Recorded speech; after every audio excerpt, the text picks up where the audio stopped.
Hi there, I'm Mrs. Heising, and today I'm going to show you guys how to stain a project. First things first, when you are getting ready to stain your project, you want to make sure that you're prepared. You have everything ready before you begin. First thing, I would like to put an apron on. This is called stain. It does not come out of your clothes, okay? So make sure you get an apron on and have everything that you want covered up. If you have long baggy sweatshirts, you might want to take those off if you have a t-shirt or something underneath. Alright, so now to get started, I have my project. I'm just going to stain a piece of wood today. And then you're going to want to choose. We have two different colors that you can choose from. We have a natural and a dark. Alright, and they are located in these containers right here. Alright, then I want to make sure that I have my paintbrushes. I have those, and I have some extra paper towels sitting over here.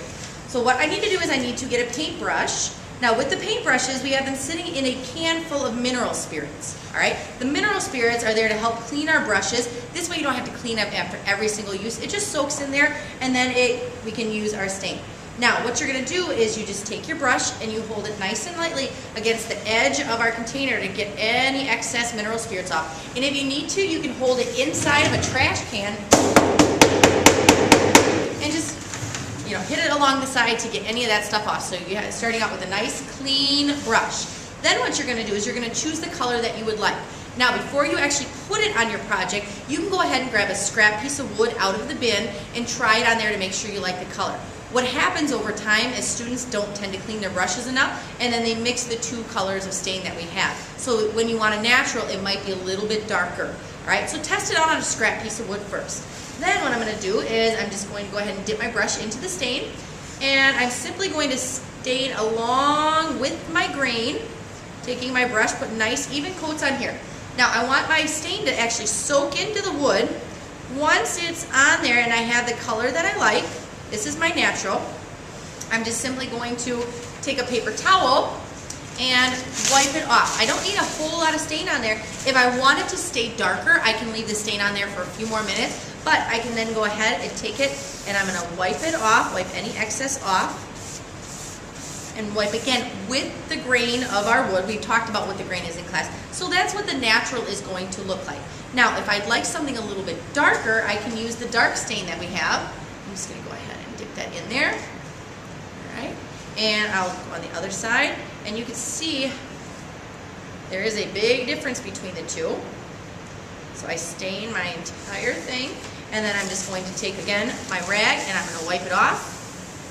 And if I would like it darker than this, I would just let the stain sit on there for a few minutes and then wipe it off. But there you can see the difference between a natural and a dark. Alright, now if you put the natural on there and you're like, oh, I don't really like it, and you want to go ahead and put some of the dark on there over top of it, you can do that also. And notice I'm just using the paper towel that I used on this side, so it's not so heavy and dark. You can also do that too. Alright? So when you are staining a project, why are we actually staining? We're actually helping to protect the wood. Alright? When you have a natural wood, different things can happen if water gets on it or stuff like that. The stain actually helps protect your wood and keep the wood lasting a little bit longer. Alright? Once you have your wood all stained and you make sure that you do your edges of your project, the ends of it, you want to make sure you cover the entire project.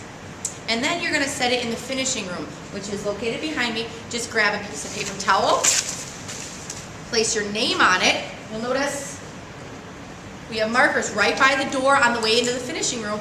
Put your name on the paper towel and then take it back there and let it dry. Now if you have a couple pieces that you're waiting for to dry, what you want to do is you don't want to stack them on top of each other. You want to place them next to each other. You want to let that stain breathe and dry properly. If you have any questions, please see me or any of the other instructors.